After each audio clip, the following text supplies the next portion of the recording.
First story is titled, Am I the a-hole for not allowing my sister to see my son because of something she said months ago? I have two older siblings, my brother 32 and my sister 33. I am 21 and I found out I was pregnant last year. Everyone was more than happy for us and congratulated us. Everyone but my sister. My sister had to basically look after me and take on a third parent role and watch me on nights my parents worked or weekends they worked. Because of that, she blamed me and hated me because I was the reason she lost her childhood. I've apologized countless times to her because this topic came up frequently, but after a while, I gave up trying to make it up to her for something I had no control over.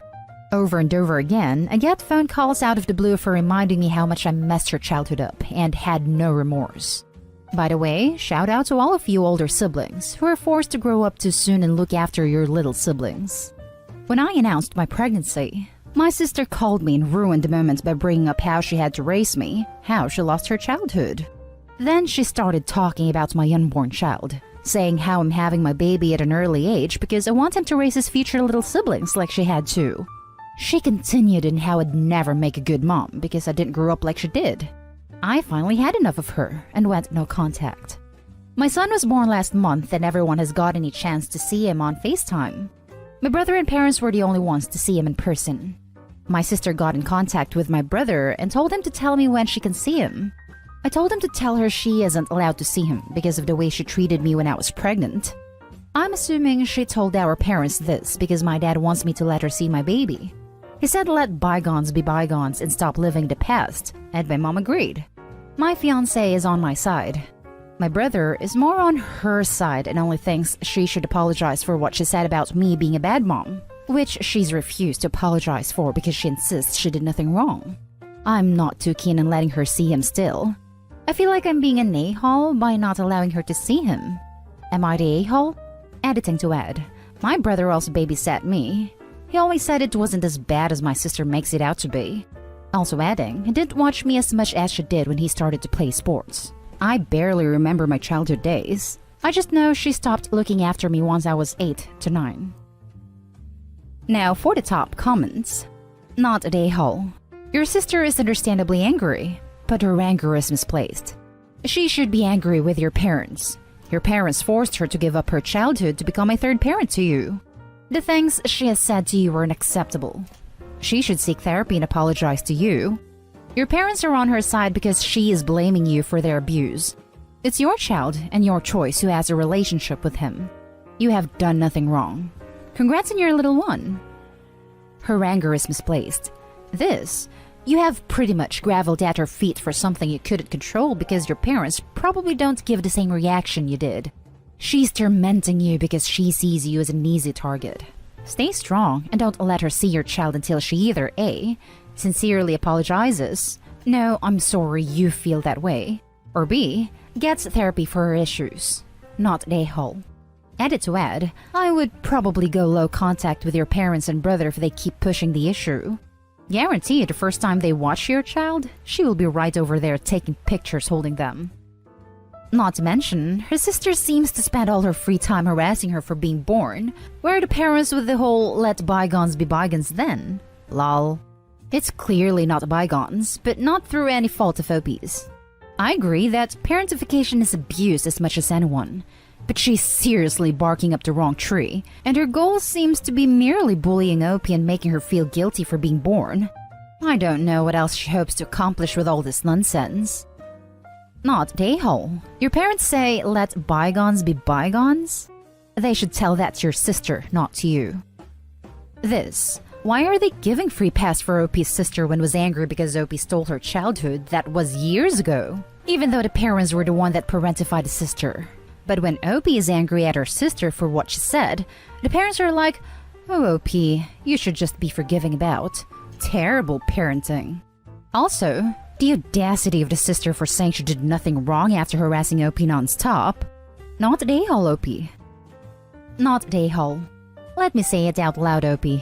You are not responsible for ruining her childhood. Your parents are. You are doing the right thing when you don't allow her to see your baby. You are a mother who is protecting her child. Your sister definitely has issues that she should deal with therapy and confrontation with your parents. She wrongly blames all of her issues, anger, resentment, and frustration onto you. Plus, she didn't apologize to you. She thought she was right. So if you allow her again in your life, her behavior toward you won't change at all. Focus on your family and keep people who are supporting you with only positive thoughts/attitude. Let your parents and brother know that they have to respect your no contact decision. They have to stop pushing you. The family/let the past behind card is BS. Now for the next story. Am I the a-hole for not letting my sister live with me after she said she wouldn't help with my kids? I am a single mother of 2 sons, 4 male and 1 male. 4 male is on a 50-50 custody schedule, while I have 1 male full-time, different setups due to different dads. I live in our parents' old home, which they sold to me. My sister lost her job. She's asked if I'd let her live with me in her old room, starting in March and continuing until she finds a new job and her own place. She would be willing to contribute financially, but due to her current lack of income, it won't be much. The alternative is sleeping in our parents' sofa in their new house. My sister said she felt bad about not contributing, so I said, well, if you want to help out, I could use a hand. She asked what I needed, and I threw out the first thing I thought of, which is taking 4-year-old to his dad's place. It's not hard, but it's time-consuming, so if she wanted to drive him there, that would really help me. She said no, and asked if there was anything else. I said I have a childminder come here for a couple hours on Friday while I run errands, so if she wanted to take over for that, it would save me some money. And she again said no, saying she wanted as little to do with the boys as possible. I then said she can't have no interaction with my kids at all. They live here, and she said that she doesn't like kids, so she doesn't want to deal with them. I asked her what she'd do if there was an emergency and I needed her to do something child-related as one-off, and she said that clearly that wouldn't be an issue because I've been doing fine by myself so far, and that my girlfriend, ex, or our parents could help. I then said that as none of those people live with me, I would like to know that in an emergency I could rely on her as she would be the other adult in the house, particularly as 4-year-old has been to A&D a few times recently. I made clear that I wouldn't take the piss, but in an emergency situation, I need to know that she'd help me. She said that I could rely on her, just not for kid stuff. I then said I'm not sure living together is the best idea, and suggested she talk to our parents again about taking their sofa. She asked if this was because of the kids, and I said it was. She said that I was unreasonable, as I wouldn't expect this from any other roommate, but that I was being an a-hole over a hypothetical scenario which could very easily never happen, and that I have plenty of support in the form of my ex, parents, and girlfriend, so I don't need extra help from her, and that it's selfish of me to ask and deny her use of her old room over it. I said it's my guest room, and I need to know that if she's living with me, I can rely on her in a crisis. She said it's not her job to parent my kids, and I said it's also not her job to hate kids so much that she wouldn't help with her own nephews while living with them. Am I the a-hole? Now for the top comments. She said that it was unreasonable as I wouldn't expect this from any other roommate. Yeah, because any other roommate would pay the required rent. So yeah, not the a-hole. Sister wants discounted rent and willing to pitch in with compensating responsibilities and can't even be relied upon in a family emergency. Then tries to guilt trip when OP says no. This makes sister a a-hole. If any stranger off the street tried to move in on those terms, they'd be laughed away. It's not her job to parent your kids, and it's not your job to give her a cheap or even free place to live. Not the a-hole. I think this comment is fair and balanced. Also, if it was a stranger off the street, Opie wouldn't let them move in because of her kids. Not the a-hole. Not the a-hole. Any other roommates would be paying you full rent, their share of utilities, and pay for their own food. Unless she's willing to do that, she can't claim any other roommate status. And on top of that, I doubt she even wants a roommate. The next story is titled, Am I the a-hole for refusing to just skip a day of my commitment to 20,000 steps a day just to prove something to my sister-in-law? 5 years ago, I made a commitment to get at least 20,000 steps every day, and I've stuck to it every day. It hasn't been easy, but it's something that really felt important to me. I was fat and stuck in a very sedentary lifestyle and mindset. Making the commitment forced me to get off my butt, taking long walks and then picking up running, and overall being mindful of no longer being a lazy person. I've slimmed down, and I'm overall much happier and healthier than I was, physically and especially mentally. Other side effects are that my home is cleaner, I know more of my neighbors, I've seen a lot of great street art, etc. It's not something that really impacts my day beyond making sure I have the time, but for some reason, it really pisses my sister-in-law off. I don't make a big deal yelling, "Gotta get my steps in every day. Hey everyone, my steps, getting them," or anything. We were at the park with her kids. She asked me if I was still doing that silly step thing, and I said yeah. I felt pretty good about it. She said that she worries about me and how obsessive I am about it. I told her that I don't think I'm obsessive, that it's just part of my daily routine, like taking a shower or cleaning up. Well, she got all weird and started saying, "I bet you can't give it up for just one day. Just one day. See, you're addicted. It's an obsession. It's unhealthy." I told her that I'm not addicted. Again, the same way I'm not addicted to taking a shower or brushing my teeth. It's just a part of my lifestyle now. That I'm not going to give up and break my streak just to prove a point. That would be ridiculous. I suggested maybe she could join me and try it for a few days, and she went off saying that I was calling her fat. She went around pestering everyone in the family to challenge myself by taking a day off. She switched her tune and is now trying to guilt me by telling me it's setting a bad, unrealistic expectation for my nieces and nephews. I think that's ridiculous, and obviously if I'm doing it, it's not unrealistic. Her biggest complaint is that, for the past few holiday meals we've had together, I make a big show of getting up and taking a walk afterwards, like I'm trying to prove something to someone. I told her that's pretty common, and that some families go on runs together in the morning for Thanksgiving or take a hike. She told me that I was effectively shaming everyone because they wanted to relax. I think that's ridiculous, but she insists that it's insulting to everyone and makes me an obsessed a-hole. Am I the a-hole? I think it's worth adding that my sister-in-law isn't fat. At least I don't see her as fat or overweight or anything. Also, I don't have an eating disorder and I'm not replacing one addiction with another, so please stop projecting that onto me. You people are trying to come up with these insane hypotheticals to try to gotcha me, because for some reason you want me to have an eating disorder. So let me clarify one last time, and I won't be acknowledging any comments insinuating that I need to reflect or whatever. I do not have an eating disorder. I do not have an exercise addiction. So now that we have that out of the way, time for the top comments. Not the a-hole. Beyond the fact that is your body and your choice, your sister-in-law needs to mind her own damn business. If anything, you're setting a good example to the kids. It's a healthy and low-impact way of exercise. Not the a-hole. You do realize you're the one who's decided to launch a full-out campaign against me, literally putting one foot in front of the other, right? I don't know what your issue here is, but I refuse to make it mine, so drop the subject, please. If she won't, then just reiterate that you're not discussing this with her, and block/mute/make alternate socializing plans, or be prepared to leave if she starts in as necessary.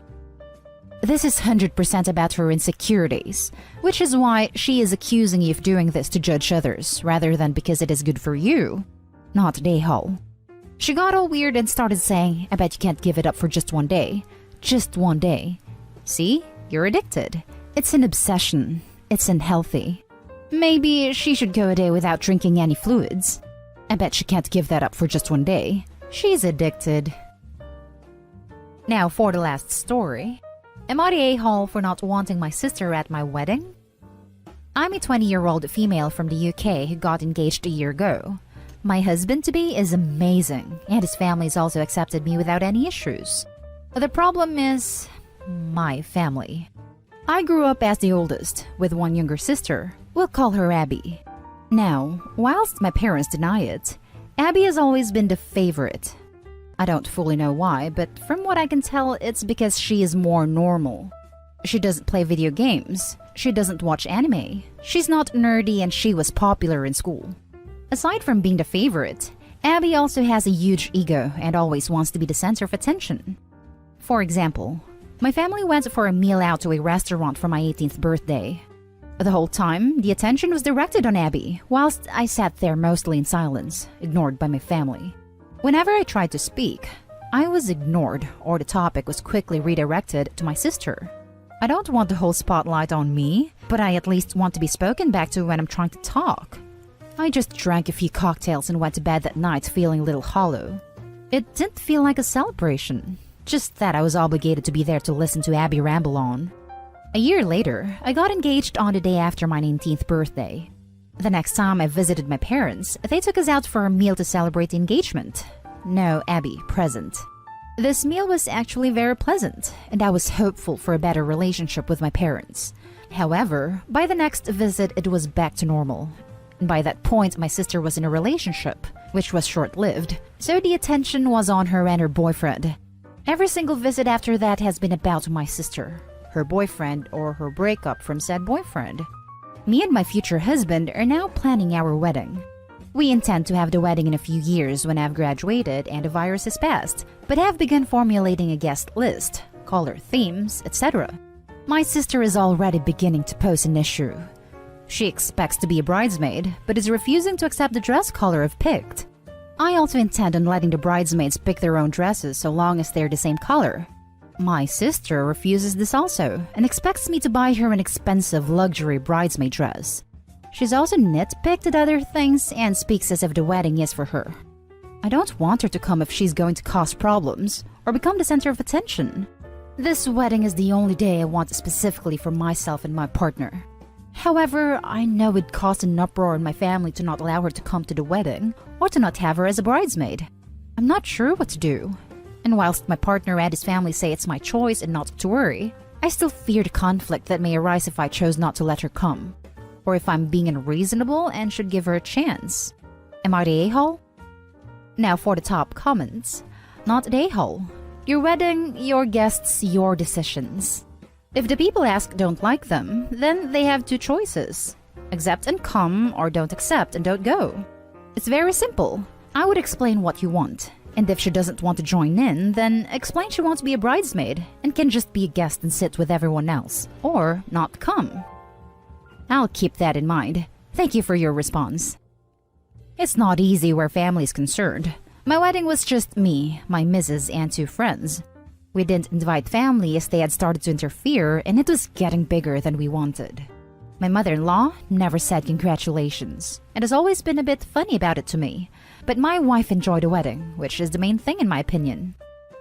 Yeah, I just wanted to be amazing for my partner and I and to splurge a little on the honeymoon. However, are using it as an opportunity to invite overseas friends to join us. We never wanted to have a big wedding and won't go near to my max limit of guests. And all our friends are introverted and only louder and open when with people they're close to. My sister is the outlier. And that's the end of this video, folks. As always, leave a comment and hit like and subscribe. And if you want more of this content, turn your notification on to get updated on the latest videos. And I'll catch you in the next one. Stay safe.